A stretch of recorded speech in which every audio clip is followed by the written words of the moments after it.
श्री गणेशाय नमः. श्री स्वामी समर्थ. सुप्रभातम. नमस्कार. सिया ऑफिशियलवर आपले सुस्वागतम. आज आपण महाभारतातल्या पहिल्या खंडातल्या आदिपर्व या पहिल्या पर्वातले दुसरे पर्व म्हणजे पर्वसंग्रह पर्व वाचायला सुरुवात करूया. ऋषी म्हणाले, सौते, तुझ्या तोंडून समंत पंचक असा शब्द आम्ही पुन्हा पुन्हा ऐकला. हा समंत पंचक देश कोणता या संबंधी सर्व वृत्तांत यथातथ्य ऐकण्याची आमची इच्छा आहे. त्यावर सौती म्हणाले, ब्राह्मण हो, मी आपणास पवित्र कथांचे कथन करतो, ते आपण ऐका. तसेच समंत पंचक नावाच्या देशाची सुद्धा माहिती मी आपणास सांगेन, ती ऐका. त्रेतायुग आणि द्वापारयुग यांच्या संधिकालात शस्त्रधारी वीरांमध्ये अग्रेसर असलेल्या भार्गवरामाने क्रोधाने खवळून जाऊन क्षत्रिय वंशाचा पुन्हा पुन्हा म्हणजे 21 वेळा निपात केला. अखिल क्षत्रिय कुळाचा अंगच्या आपल्या पराक्रमाने निर्वंश केल्यानंतर त्याने समंत पंचक नावाच्या देशात 5 डोह क्षत्रिय वीरांच्या रक्ताने भरून टाकले. क्रोधाने बेभान झालेल्या त्या भार्गवरामाने रुधिररूपी जलाने भरलेल्या त्या 5 डोहामध्ये रुधिरानेच आपल्या पितरांचे तर्पण केले, अशी आख्यायिका आमच्या कानावर आली आहे.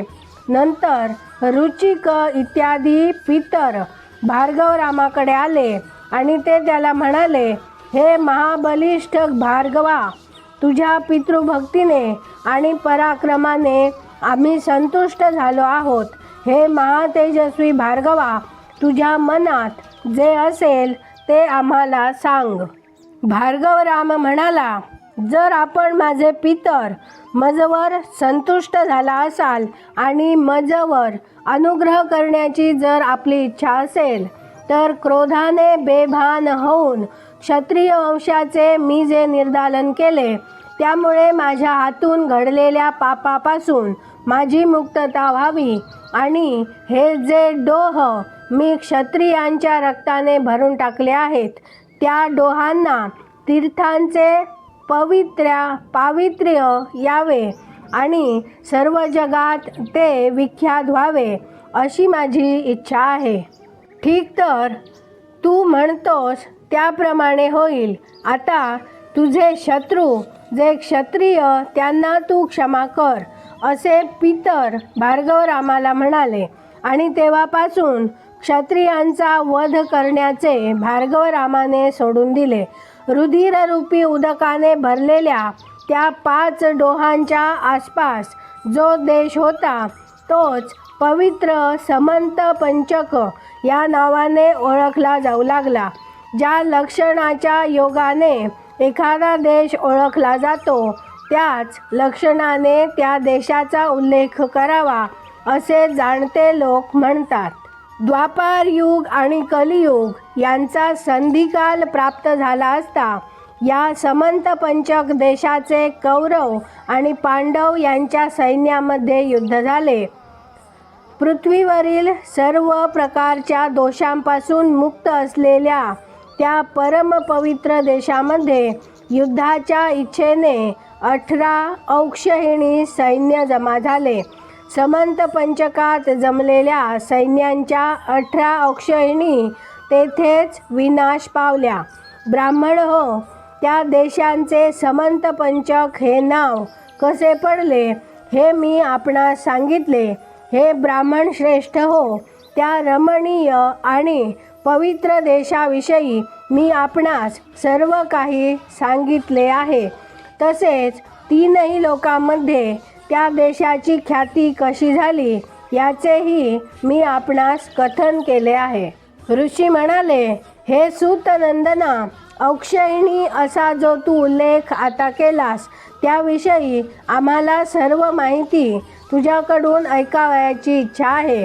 एका औक्षणीमध्ये पायदळ, अश्व, रथ आणि हत्ती यांची संख्या किती असते हे तू आम्हाला यथातथ्य कथन कर. तुला सर्व काही चांगलेच माहीत आहे. सौती म्हणाला, 1 रथ, 1 हत्ती, 3 अश्व आणि 5 पायदळ या सर्वांना पत्ती अशी संज्ञा आहे. 3 पत्तींना सेनामुख असे म्हणतात आणि 3 सेनामुखे म्हणजे 1 गुल्म होतो. 3 गुल्मांच्या समूहाला गण अशी संज्ञा आहे. 3 गणांची एक वाहिनी होते. ती वाहिनी म्हणजेच पृतना असे युद्धशास्त्र विशारद म्हणतात. जाणत्या लोकांच्या मते 3 पृतना म्हणजेच 1 चमू आणि 3 चमूंची मिळून 1 अनिकिनी होते. अशा 10 अनिकिनी एकत्र आल्या म्हणजे त्यांना औक्षिणी अशी संज्ञा आहे.